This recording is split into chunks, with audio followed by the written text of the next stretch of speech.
সন্তানের বয়স যখন আস্তে আস্তে বাড়বে তখন তাকে নামাজের প্রশিক্ষণ দেওয়া, এটা সন্তানের হক, মা বাবার প্রতি তার অধিকার।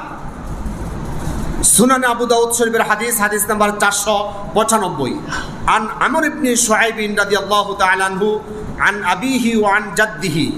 আমর ইবনে শুআইব তার বাবা থেকে, তার বাবা তার দাদা থেকে এই হাদিস বর্ণনা করেছেন।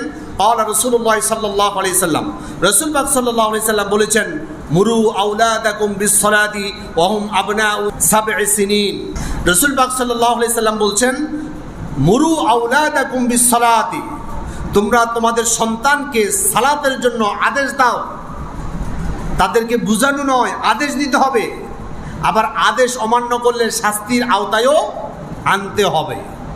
এরপর রাসূল পাক সাল্লাল্লাহু আলাইহি সাল্লাম কি বলছেন, ওয়াহুম আবনাউ সাব'i সিনিন, যখন তার বয়স 7 বছর হবে তখন